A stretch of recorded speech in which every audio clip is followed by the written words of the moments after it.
Eu ainda continuo na questão do professor também. Ontem mesmo eu estava numa UNEI, que é uma escola de educação infantil, e a gente estava fazendo, pelo grupo Mutum, uma formação com os professores sobre cinema, professores de educação infantil, que trabalham com crianças de 0 a 5 anos, e que solicitaram essa formação a partir de um trabalho que foi feito pelo grupo, em que até bebês foram assistir e fazer trabalhos com cinemas aqui no 104. E uma das questões que eu acho que os professores se colocam para mim vai ficando forte é porque fazer leis é muito fácil, né? E obrigar a escola a fazer coisas é muito fácil. O difícil é colocar lá dentro os profissionais que possam garantir essas coisas. Então nós temos, por exemplo, hoje um dilema sério com os professores de teatro, que eles não têm, né, um espaço de trabalho dentro das escolas públicas. O próprio professor de artes hoje tem que ser um multiartista e ele vai trabalhar uma série de coisas, assim mesmo não está muito garantido. Na educação física, no esporte, é a mesma coisa, né? Principalmente nas séries iniciais. O professor generalista que vai trabalhar com isso tudo, vão ter outros profissionais ou não. E eu fico pensando, o que é do professor? O que o professor tem que saber? Acho que essa é a grande discussão que a gente tem feito. Que elementos dessa linguagem cinematográfica, né, o professor tem que ter para poder para trabalhar com o cinema na escola. Ele não vai trabalhar o cinema, ele não é o cineasta, ele não é a pessoa que tem o domínio e que estuda investimento nessa área. Ele tem uma série de outros investimentos a fazer. Né? Que possibilidades teria, eu acho que aí na experiência de vocês duas, qual seria o lugar do professor para uma lei que o cinema entra na escola, e qual seria, então, das pessoas que trabalham com o cinema, que têm esse investimento no cinema? Haveria como trabalhar na escola só com o professor, e aí sim eu acho que teria um problema sério. Eu acho que o professor, ele tem 1000 outras coisas para investir, ele nunca vai dar conta de trabalhar o cinema como os profissionais do cinema trabalharem. Então, como que vocês veem essa relação e o que vocês veem a partir disso, pela experiência que vocês já tiveram?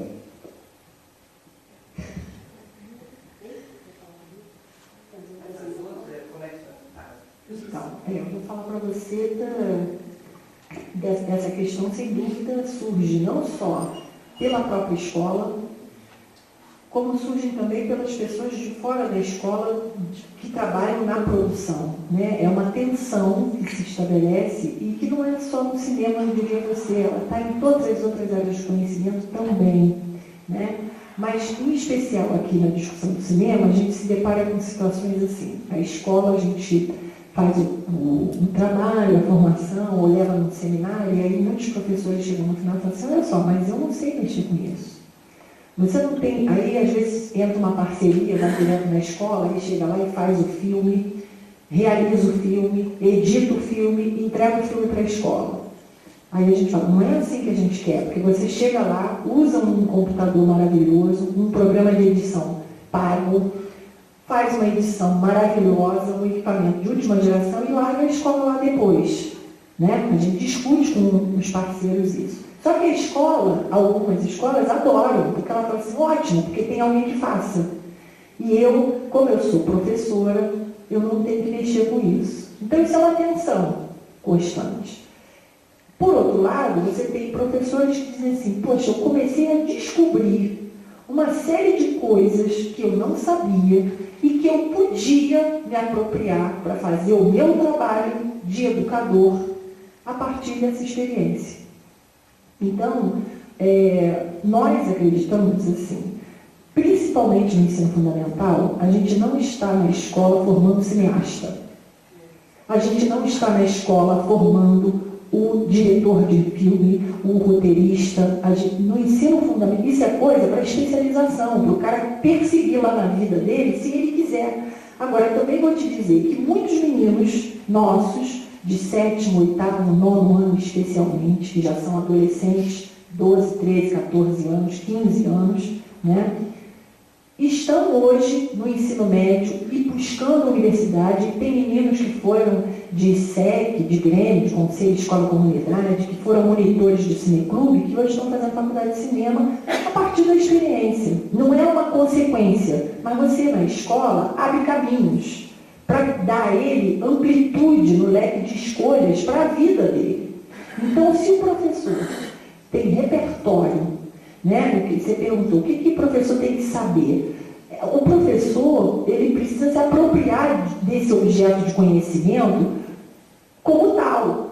Ele não vai ser o diretor, ele não vai ser o roteirista, ele não vai ser o cineasta, embora muitos professores também se apaixonam pela coisa e vão descobrindo caminhos para isso.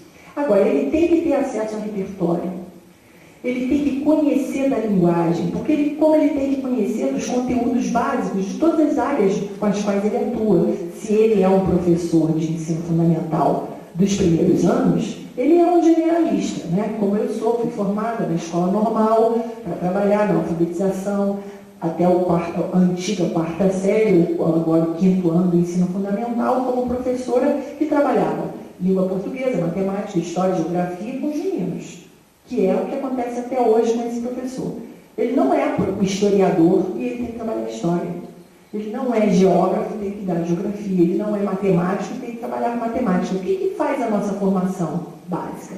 Ela nos dá a base do conhecimento. Como é que o conhecimento matemático se constitui, ou pelo menos deveria dar, né? Como é que o conhecimento da língua que a gente fala se constitui, e aí você vai se apropriando disso para trabalhar o que as diretrizes curriculares se propõem.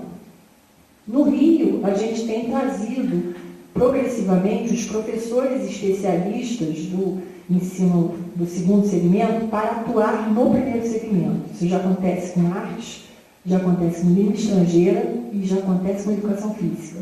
A gente tem, junto com os professores regentes de turma do 1º segmento do fundamental, o professor especialista nessas áreas atuando tanto no subsídio ao planejamento do professor, quanto na realização mesmo de atividades de aula, atendendo esses meninos. E foi um estranhamento, porque ele dizia assim, mas eu sou professor de 5ª a 8ª, como é que eu vou trabalhar com alfabetização? Vai, porque o seu campo de conhecimento te possibilita isso. Mas você vai ter que descobrir esse caminho, nós vamos junto nisso. E vamos discutir como é que a gente faz. E isso tem acontecido também com o cineclube. Como eu disse a vocês, tem professores de matemática, de ciência, que a gente não entrou com a história de que tinha que ser um professor de artes.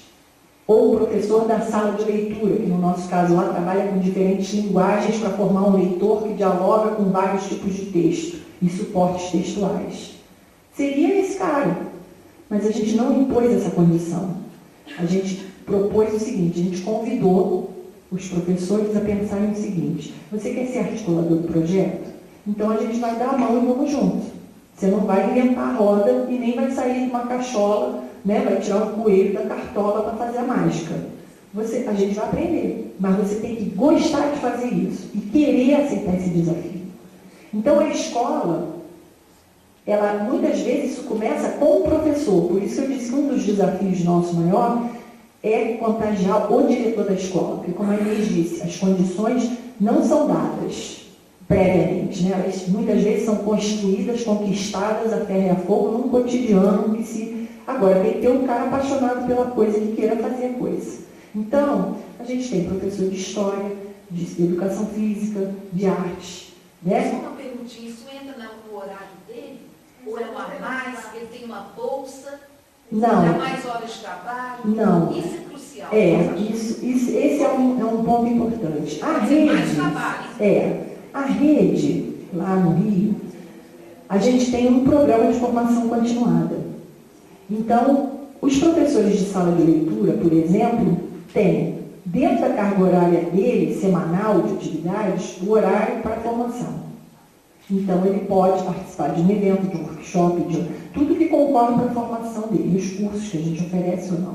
Os professores regentes, não. Aí é uma coisa mais complexa, porque ele tem a formação dentro de algum projeto específico, dentro de alguma programação, por exemplo, no cineclube, as ações do cineclube já nasceram fora do horário de aula, porque a gente não queria vincular a grade de horário, o projeto. Então, ele já nasceu funcionando no contraturno da escola para o aluno e no turno para o professor. Então, o professor, que é articulador do cineclube, ele vai fazer as atividades do cineclube como professor, como parte da programação dele de trabalho, independente da disciplina, da área, do ano no qual ele leciona. Ele vai participar e aí a gente tem uma negociação com o diretor da escola.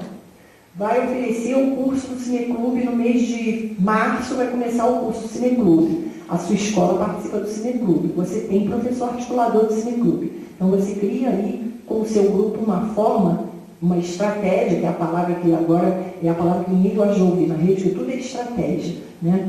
Mas é uma palavra carregada, né? Enfim, você vai buscar uma forma da sua escola atender esses alunos, os outros colegas vão ajudar esse cara a sair da escola para ele fazer parte do curso. E assim vai. Alguns cursos, algumas atividades, a gente começou a fazer aos sábados, porque os professores falaram assim, eu prefiro fazer fora porque eu vou porque eu quero. E eu não tenho que negociar com o meu diretor, porque isso é uma tensão constante. Outros projetos, que são mais específicos, a formação está dentro da carga horária semanal do centro de estudo, porque agora também existe uma lei que fala que 1/3 do horário do professor é dedicado ao planejamento. Então é nesse 1/3 que entra. Então tem escolas que já estão organizadas dessa maneira, e aí dentro desse horário de planejamento ele tem a possibilidade de estar na escola ou não estar na escola para estar em alguma atividade de formação, ou algum projeto, alguma atividade. Então está caminhando junto com a questão da lei, que garante esse tempo de planejamento do professor, junto com a implantação também do horário integral na rede municipal, que aí o aluno fica até uma determinada hora, né, até 2, 3 horas, não me lembro agora exatamente qual é o horário, de 7 às 2 ou de 8 às 3, alguma coisa assim, e o professor fica até às 4, todo dia, dentro da carga horária dele, recebendo pagamento para isso. E essa 1 hora é a hora que a gente entra com os projetos, com as ações, com a formação. Isso não está implantado na rede toda, que é um desafio imenso implantar tanto o horário integral para todas as políticas públicas de educação desse país, como também 1/3 de planejamento para o professor de primeiro segmento. Porque um professor de 7º ao 9º ano, lá no Rio, ele já tem 4 horas semanais de planejamento, garantida com pagamento de salário, de tudo. Não é descontado e não tem bolsa para isso. É parte do processo. Então, toda semana ele tem esse tempo. E é nesse tempo que a gente insere, não o tempo todo, porque ele tem que planejar, ele tem que se dedicar às coisas da rotina do fazer dele também. Mas é nesse tempo que a gente insere as nossas ações. E a gente está investindo agora também na educação à distância. Então, módulos, informação. Agora a gente soube do pessoal do Espírito Santo que está criando um curso de cinema à distância. Cinema e educação, eu não me lembro agora como é que é. É de cineclube, não é cinema e educação, cineclube. E aí a gente convidou alguns professores, ligamos para eles, eu até me inscrevi, depois eu pedi desculpa que eu não consegui fazer, fui uma aluna muito indisciplinada. Mas tem gente lá da equipe nossa que está fazendo o curso, até para descobrir junto com eles se é um caminho interessante ou não, se a gente pode. E eles estão super abertos a conversar, a discutir. É um pessoal da Associação de Cineclubes do Espírito Santo. Depois eu posso passar até o contato para você, Inês, para vocês, caso vocês queiram fazer algum intercâmbio. Esse curso está em andamento, começou a primeira turma agora, esse ano, e a gente está junto com 3, 4 professores da rede que se dispuseram a participar, para ver em que medida isso pode ajudar a gente a formar algum canal de formação, que leve o professor a conhecer a linguagem, a história do cinema. No nosso caso, o movimento cineclubista, quando ele começou no Brasil, o que a gente aprende de lição desse movimento para fazer um cineclube na escola, que é diferente fazer um cineclube na escola do que ter um cineclube público, na rua, né? Então, que aproximações e distanciamentos nós temos? E nesse processo, os próprios professores vão dizendo para a gente que não só é possível, como é desejável incorporar esses conhecimentos no seu fazer, na sua prática, com a sua própria disciplina, com o seu campo de conhecimento. Então, acho que é isso que acontece. Eu acho que a gente tem que primeiro pensar que o professor já tem muita coisa, né? Isso é a grande discussão dele. Então, eu acho que essa hora do cinema na sala de aula tem que ser uma hora de prazer, né? Então, se eu vou levar um filme para a sala de aula, eu tenho que ter a possibilidade de eu curtir aquilo, eu e os alunos. Eu acho que a questão do cinema, ela é muito boa porque ela iguala o professor e o público, né? Eu digo sempre isso, eu acho que muito mais que um professor, ele tem que ser um comunicador, aquele da comunhão, a comum ação, não é? Quer dizer, eu tenho que ouvir o aluno, o que ele achou daquele filme, e eu tenho que dizer depois o que eu sei do filme. Mas eu tenho que ouvir primeiro. Eu acho que essa é a grande lição. Tá? Então, se eu faço curta-metragem, por exemplo, tem um exemplo incrível com o filme aqui, que é o Velha História, que é um desenho animado, baseado no conto do Mário Quintana. Não sei se vocês conhecem, é um conto pequeno. Então, quando eu faço esse filme, eu levo debaixo do braço, copiado, impresso, o poema, não é conto, é um poema do Mário Quintana. O poema é o seguinte, o filme é uma gracinha, o narrador é o Marco Nanini. Então, é a história de um cara que vai e pesca um peixinho. E quando ele pesca, ele vê um peixinho tão bonitinho, que ele resolve levar para casa.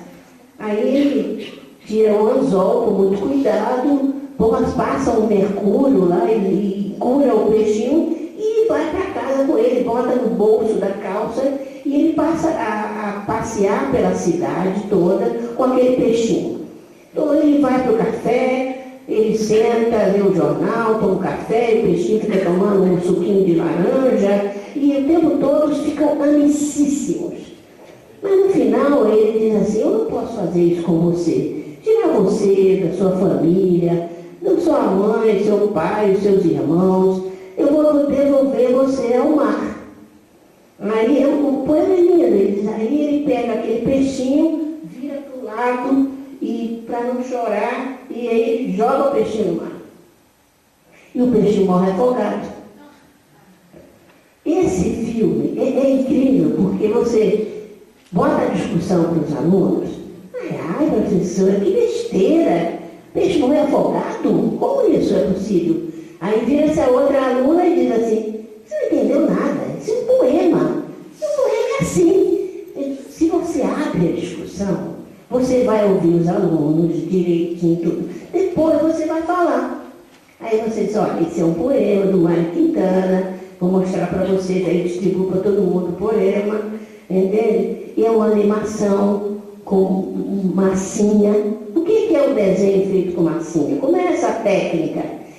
Aí eu vou me informar, eu posso ser professora de cinema, mas eu vou ler primeiro as críticas sobre o filme, eu vou ver toda a explicação de quem é aquele diretor, por que ele fez aquele filme, e aí entra o professor. Antes eu tenho que ser o comunicador, aquele que ouve, né? É em comum aquela linguagem, aquela arte, aquela composição que foi mostrada. Eu acho que esse é o grande mote, sinceramente, gente, eu acho que é por aí. O professor não é obrigado a conhecer cinema. O professor de ensino fundamental, agora ele pode ler um pouco antes, ver o filme antes. Ele nunca deve passar o filme sem ver antes. Ele tem que ver o filme. Porque na hora de bater essas perguntas todas, ele não vai saber responder. Ele, como professor, deveria saber. Não é? Então, eu acho que esse exemplo que eu trouxe para vocês aqui é bastante interessante, porque tem essa questão. Eu tenho que me igualar primeiro, ouvir, e aí então que eu entro com os tais conhecimentos que eu peguei na internet, que eu li em casa, né? Agora, nesse curso de gostoso, eu mostrei o trecho do Destino Fabuloso da Melipurã. E eu mostrei para eles que todas as imagens do filme foram inspiradas no pintor Juarez Machado, o pintor brasileiro. E eles não sabiam. Por quê? Porque eu tinha lido sobre isso, eu sabia, e a ideia era essa, era saber que o diretor do filme é muito amigo, os dois moram na França, E aí ele se inspirou, e você vai poder ver isso depois de ver o filme. Vai descobrir, aí você mostra os quadros do Juarez Machado, qual foram aqueles quadros que foi inspirado, mas eu estou aprendendo junto com eles. Eu acho que hoje essa questão da internet, você pode pegar um trecho desse filme e depois pegar também os quadros, está tudo lá. Está tudo lá. Então eu posso aprender junto, eu sou o comunicador. Paulo Freire fala muito isso. Eu só queria falar rapidamente da minha experiência, né? Assim, como eu sou fotógrafo e a minha disciplina é ligada a artes visuais, eu vou mais ou menos com os alunos que são primeiro ano, né, de ensino médio, trabalhando desde, historicamente, né? Então eles aprendem a fotografar primeiro, aí depois eu vou mostrar a animação, a fotografia em movimento, o cinema, aí vão vendo como é que é a questão do filme preto e branco primeiro, depois ser colorizado, essas imagens aqui que foram colorizadas, é diferente de colorido, e aí eu vou começando trabalhando isso no início do ano, até eles terem entendimento de como funciona a linguagem cinematográfica, a linguagem de audiovisual, para que eles possam, ao assistir alguns filmes que eu passo na sala de aula, entender a linguagem audiovisual, a intenção do movimento de câmera, a intenção da edição de som, de imagens, e depois eles vão produzindo alguns vídeos e algumas animações. Então isso tem sido muito rico. Mas em relação à lei, eu acho que pode ser uma ótima oportunidade, porque do jeito que ela está posta, é muito simplista. Realmente falta muita coisa, diretrizes, etc. Mas pode ser uma ótima desculpa para que a gente amplie essas questões na escola. Igual eu falei, algumas pessoas já falaram para mim, não, o Zé, eu já faço isso lá na escola. Eu falo, opa, peraí, eu faço de um jeito, você pode fazer de outro, a gente pode fazer junto de outra forma. Então, no mínimo, essa lei, apesar de ser simplista demais, pode ser uma ótima desculpa para que a gente possa aumentar e transformar a escola com essas atividades também.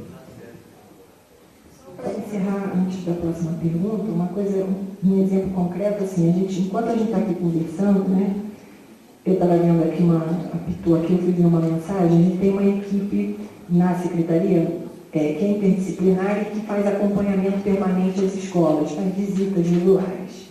Aí recebi aqui, enquanto a gente estava conversando, uma mensagem que está aqui. Bom dia, a Patrícia, que é uma das integrantes dessa equipe.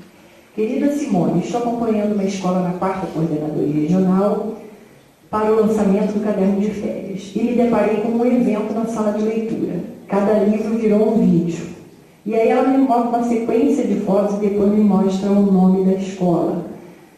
E aí as pessoas começam a perceber, né, que essas ações vão acontecendo e vão criando essa rede de comunicação que é o tempo todo. Vai surgindo uma experiência aqui, uma experiência ali, como eu trouxe também para vocês uma animação que eu acho que não vai dar tempo de passar também, de crianças de alfabetização, trabalhando literatura na escola, tem essa historinha aqui da Silvia Ortoff, Maria vai com as outras, e a partir dessa história eles fizeram um vídeo que eu trouxe depois, se der tempo a gente mostra para vocês também.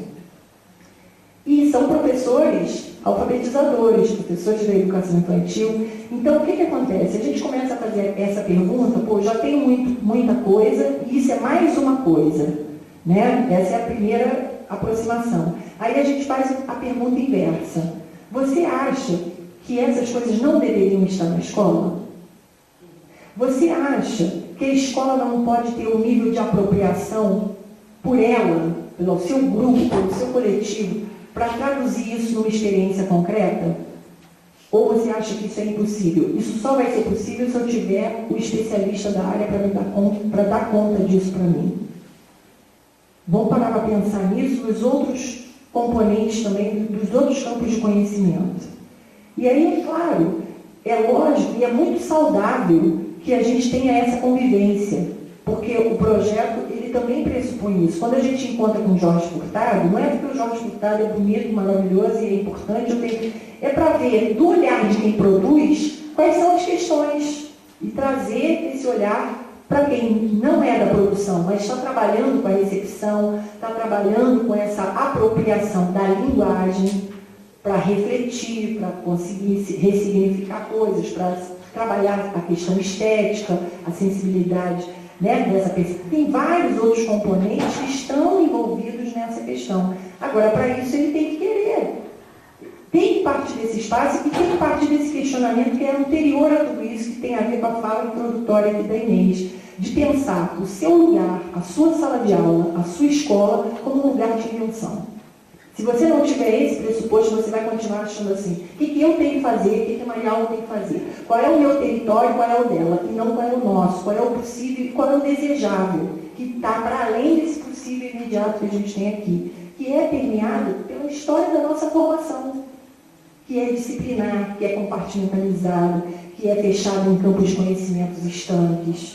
Então, se a gente não questionar, não cutucar isso aí, e esse cutucar, às vezes, vem com um projeto como esse. Só de parar para pensar, peraí, mas eu posso fazer isso? Isso faz parte? Eu tenho condição? Eu não tenho condição? Mas você já está no jogo, você já foi convidado para a roda. E é por aí que a gente aposta que essa convivência com todas as outras coisas que a gente tem que fazer, que na verdade são todas as coisas, porque a escola tem que estar sintonizada com o mundo, e isso o Freire já falava lá em 1920, e o Paulo Freire vem enfatizar muito depois, né, para a gente com muita concretude, é que a escola é esse caldeirão mesmo, que ferve, que tem tudo, que está tudo ali, e a gente tem que, né, dar conta se apropriando da nossa maneira. Por isso é que a gente tem que ter esse direcionamento, porque nesse turbilhão é fácil da gente se perder no atalho, né? Diga-se. Bom, eu fico preocupada porque é um tema extremamente instigante. Esse seminário podia ser uma semana, visto todo mundo cheio de perguntas. E o tempo está correndo, né? Eu sou Vânia e eu queria só fazer uma provocação. Primeiro, com relação a formação do professor, né? Porque a gente sabe que desde pequenininho, desde criança, a gente é formado para o trabalho. A escola não forma para o lazer, para o sabor, para o prazer. E aí eu fico pensando que isso é uma coisa que a gente tem que trazer para dentro das nossas formações. Eu trabalho com pedagogia e com educação física, sou da educação física, e na pedagogia, quando a gente discute corpo, todo mundo cai na cadeira, porque o corpo não entra nunca em nada. Então, acho que são questões para no nosso trabalho aí de formador. E aí, nesse sentido, a primeira coisa que me inquieta, e eu acho que vocês devem ouvir isso sempre, é com relação à obrigatoriedade mesmo da lei. Porque, como você disse, Maria Alva, quando você obriga alguém a fazer alguma coisa, você já cerceou a capacidade lúdica que aquilo teria, porque limita a primeira coisa do lúdico, que é a capacidade de escolha, que é a liberdade de escolher fazer ou não. Então, isso me incomoda muito, né? Mas, ao mesmo tempo, eu sei que se não é obrigatório, não faz, né? E aí, nesse sentido, eu queria pensar que, não sei, eu vejo duas possibilidades aí para o cinema na escola. Primeiro, talvez seja um percurso até que se assemelhe a tantos outros, a própria educação física foi assim.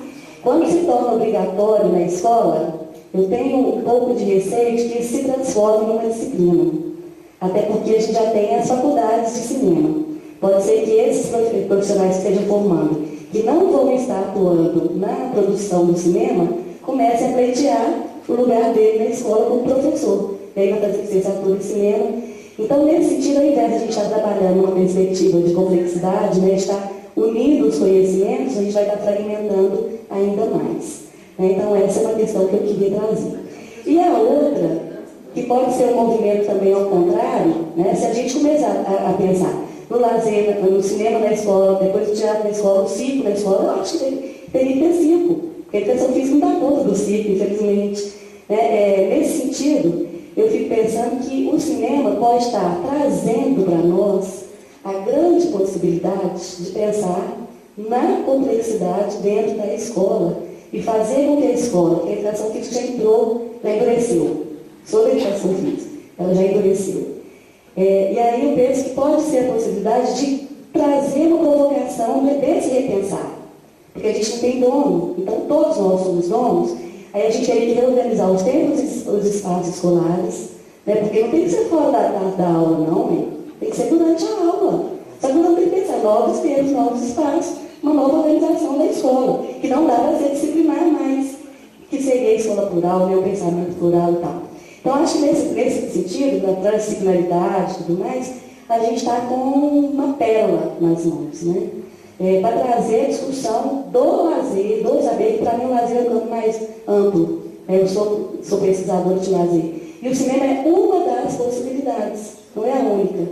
Então, acho que a gente amplia esse diálogo aí com a construção do conhecimento e tudo mais. Queria falar mais um tanto de coisa, mas... Tem mais alguém? Porque a gente podia fazer um grupo de 3 perguntas, talvez.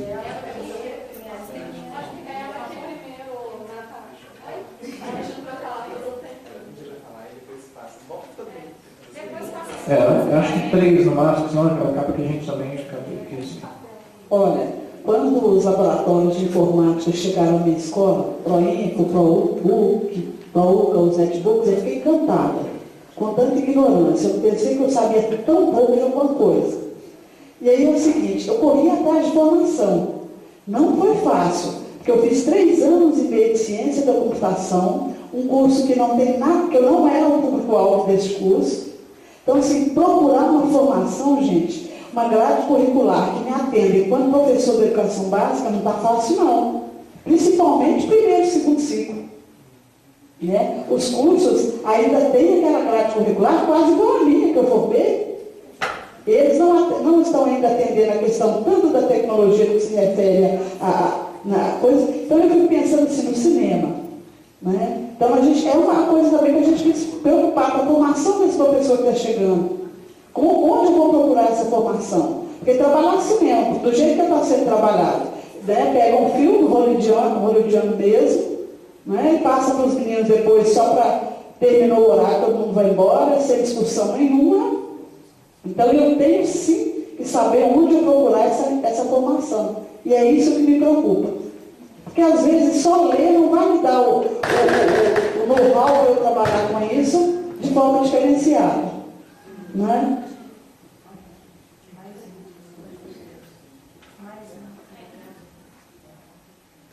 Só um segundo. Só lembrar todo mundo que na parte da tarde vai ser no outro auditório, vai ser lá embaixo, no Luiz Pompeu. Ok? Em relação à exibição na escola de filmes, filmes, tem isso aí que eu nunca tinha me dado conta, sobre o pagamento do direito de exibição.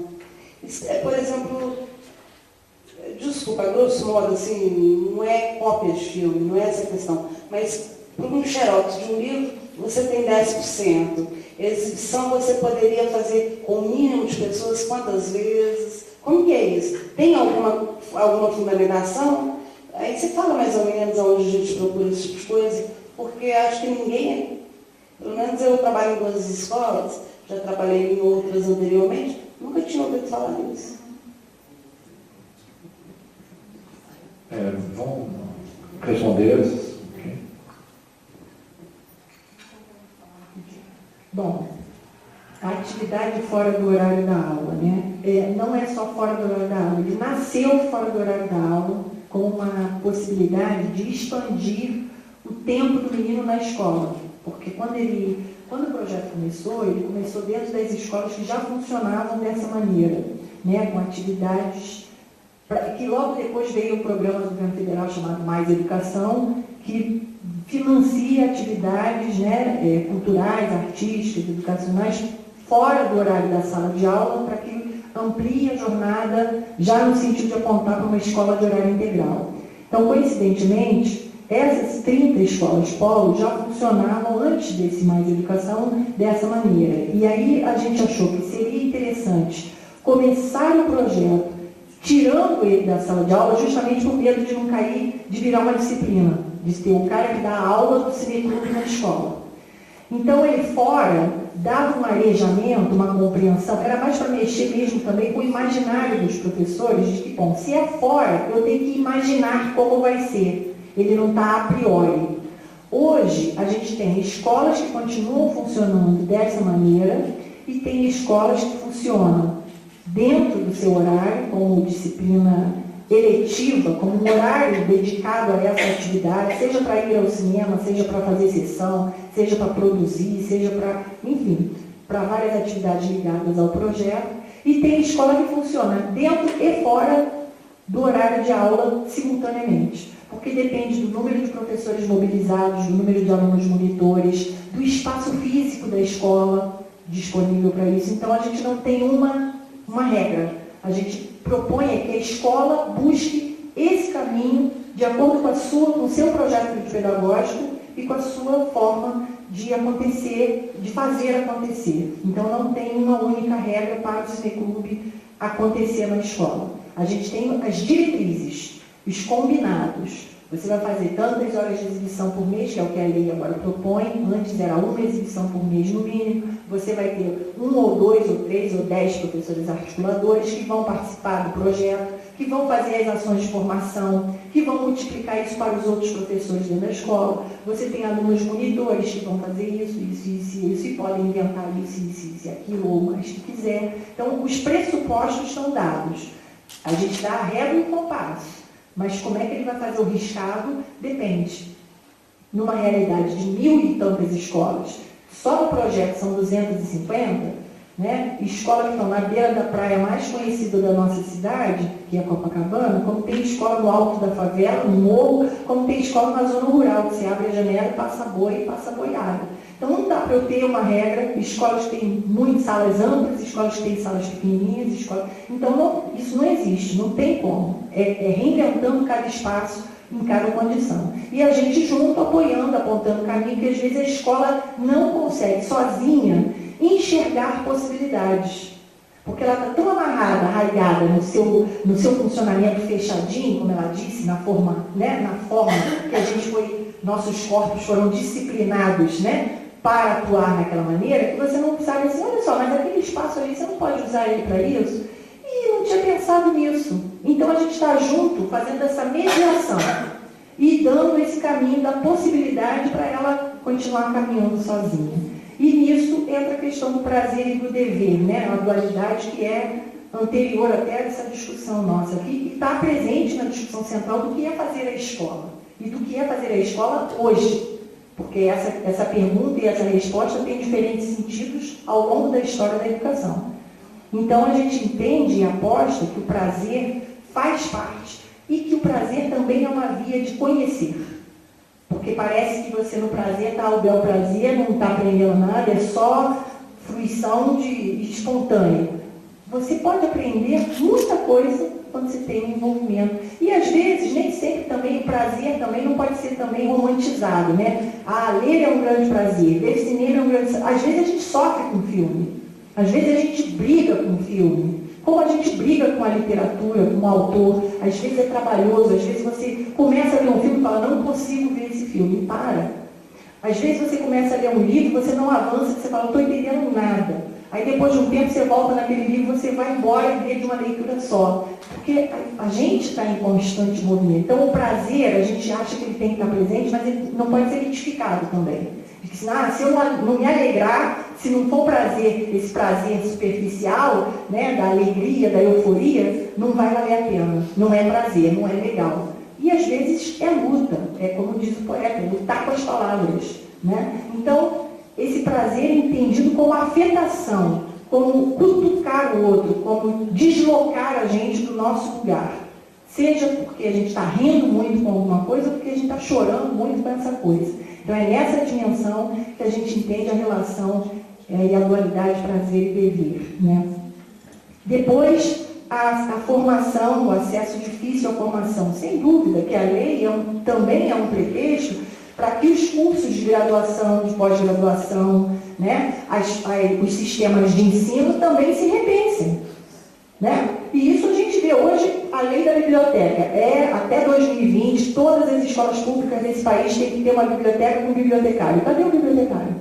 E o que esse bibliotecário faz, além de catalogar, registrar? Cadê a mediação da leitura, a formação do leitor? Os cursos de biblioteconomia já estão começando a rever seus currículos em função disso. Então, a lei talvez tenha uma coisa importante aí, que é justamente provocar a emergência de grupos de pesquisa voltados para isso, de formação para isso, e ali os sistemas de ensino também, fazendo parcerias, como a gente está fazendo agora uma PUC, uma parceria para fazer um curso de extensão para os professores da rede nessa área, Que a gente já dá a formação, o projeto nasceu com a formação como um dos eixos. Mas, como eu disse a vocês, essa formação vai crescendo, vai se ampliando, vai melhorando, vai se aperfeiçoando no processo, mas sem dúvida, ela tem que existir, tem que ser ofertada. Você não pode ficar lutando para buscar formação.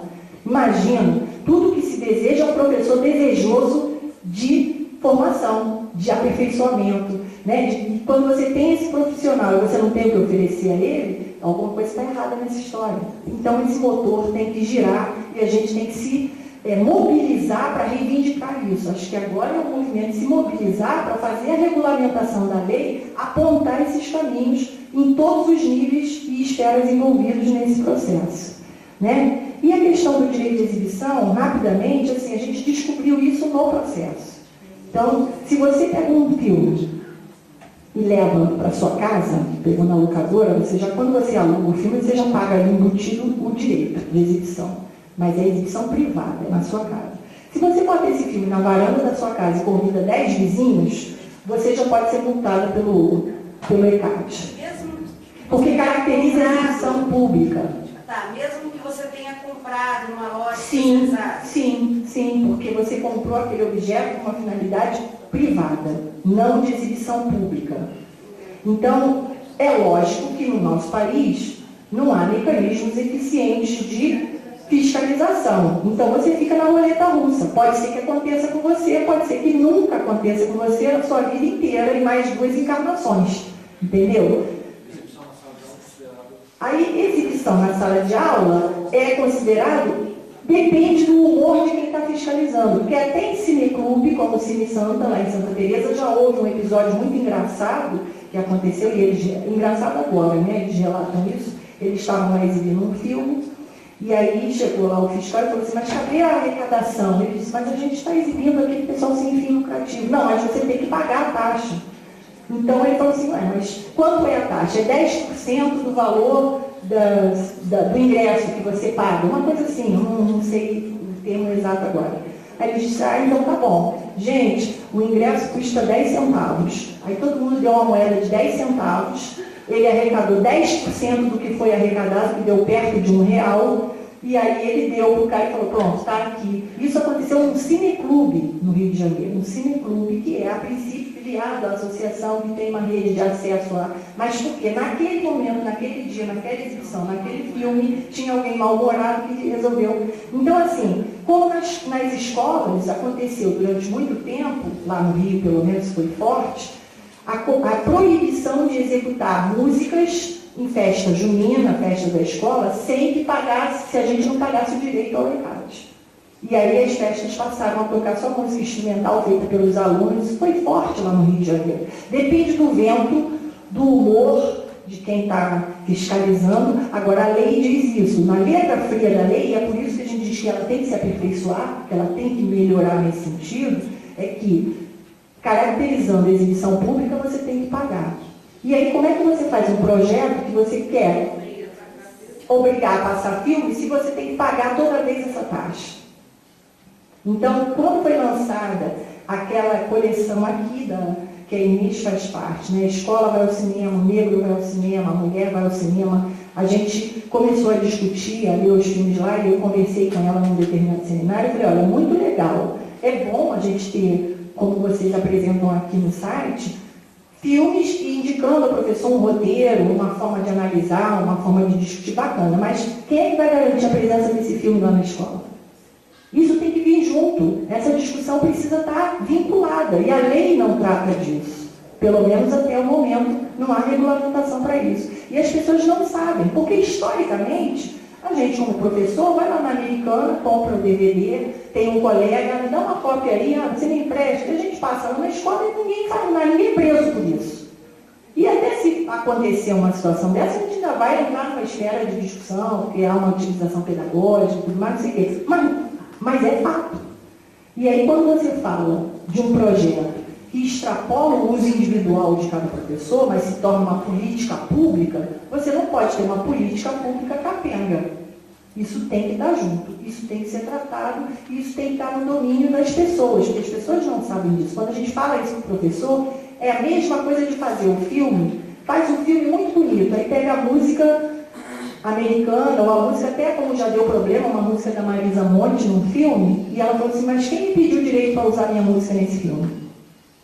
E aí a gente fala com os professores, ó, produzir filme não é colocar qualquer coisa que você quer, você tem que ter cuidado, porque o cara também tem o direito dele de exibidor, de produtor.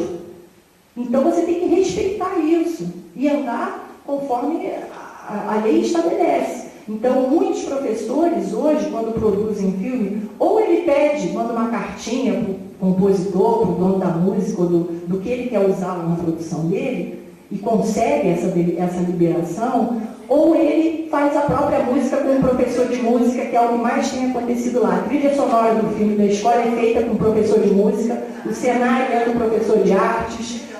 Então, todo mundo participa e vira aí sim um projeto interdisciplinar na escola. Então, não é a produção do filme, do meu filme, eu, professor, com meus alunos. É a escola se organizando para aquela produção. Então, essa é a discussão que a gente vem fazendo lá. Obrigada.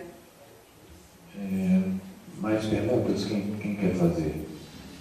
Eu acho que a gente podia, então, encerrar com essas perguntas. Eu perguntei para a Marialva, ela se sentiu contemplada aqui na resposta. E em relação à música, alguém sabe se o Roberto Carlos autorizou alguma ou não, né? Não. Provavelmente não. Em tempo, só queria dizer que, assim, vendo, né, as provocações da mesa, das pessoas, da plateia, que nós somos um exemplo, assim, né, vivo de que é preciso fazer uma espécie de provocação da gestão das escolas, né? Eu, como supervisora pedagógica, e o Hudson, né, como professor de história, trabalhando no projeto Inventar com a Diferença lá na nossa escola, que é dentro de um centro socioeducativo, né? Quando eu fui para o Rio de Janeiro, para o encontro final de encerramento, o encontro de encerramento do projeto Inventar com a Diferença, o Bruno estava lá e ele ouviu o pessoal dizendo assim, mas que pessoal que era esse que estava dizendo, né? Fala deles. Fala dos professores mediadores, né, de todo o Brasil, de que realmente assim, né, os diretores, os supervisores, né, coordenadores das escolas, geralmente é quem não dá essa abertura, né, para o desenvolvimento desses projetos. E de projetos ligados à arte de maneira geral, né, e no caso o cinema. E muito assim, de um desejo meu, né, e tem a ver com gosto pessoal, né, e com história de vida mesmo, né, então talvez, né, essa minha abertura, né, também, o Hudson tinha que estar lá hoje na escola dando aula, a gente está aqui, né, a manhã inteira, então assim, a gente conseguiu mobilizar também o grupo nosso, né, de trabalho lá na escola, para colaborar, né, nesse sentido, assim, porque o grupo lá é muito colaborador. Mas a nossa diretora também, muito sensibilizada com o projeto, né, e vendo assim, quando os meninos têm produzido e o efeito muito positivo disso na relação professor-aluno, principalmente nessa questão de aproximação e de trabalhar esse desejo, né, pelos saberes escolares, que foram acontecendo ao longo do processo, né, houve sim uma transformação de eles ficarem mais desejosos por causa desse vínculo com os professores, né, que aumentou bastante, mas dizer assim, que na nossa próxima reunião do colegiado, nós vamos, a diretora já deu, né, o aval, a gente vai formalizar um grupo de estudos sobre cinema e audiovisual na nossa escola. Então, dizer assim, que é importante se mobilizar a gestão para que as coisas aconteçam, né, na escola.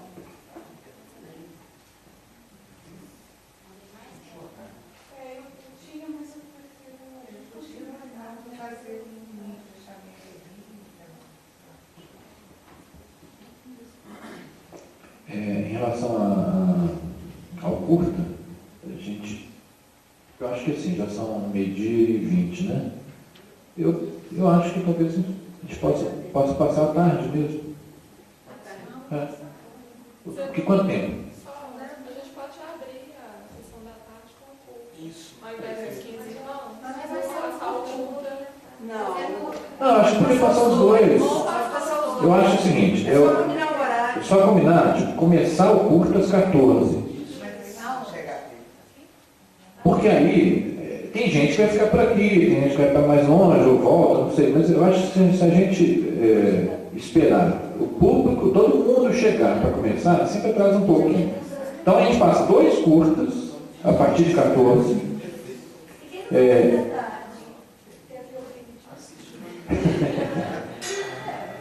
A gente passa, e aí. A tarde vai começar às 14 ou às 13h30? Não, 14, a gente imaginou, de 14 às 14h30 o tempo é curto. E a partir de 14h30 as mesas. Ótimo, passa agora. Quanto tempo? 10? Cadê o. E a gente que quer almoçar. Por mim, pode passar um então. Qual que é? Onde ele está? Ele já Onde está está o aqui. seu? Está lá já? Não, esse aqui tá. Então tá. A gente abre a tarde às 14 com o outro peso, ok? Então passa os Ou dois, passa. porque a intenção é contemplar quem pode ficar só de manhã e quem vai ficar só de tarde. Passa um ou dois agora para quem quer assistir agora. O pessoal que vai estar aqui à tarde sai, vai almoçar e contempla também quem vai ficar à tarde. Eu acho que só. Já está muito tarde. Agora, não 14 horas. Tá bom, agora a gente passa só o da Maria Alva e às 14 horas a gente repete esse da Maria Alva e mais o outro. Ok.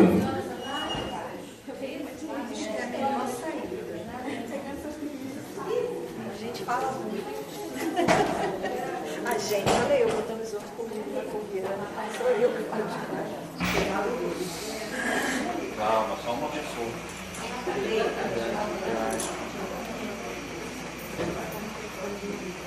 And this is the fuse. Esta é a espoleta. The fuse is the most important part of the trigger. A espoleta é a peça principal do gatilho. The trigger is the most important part of the gun.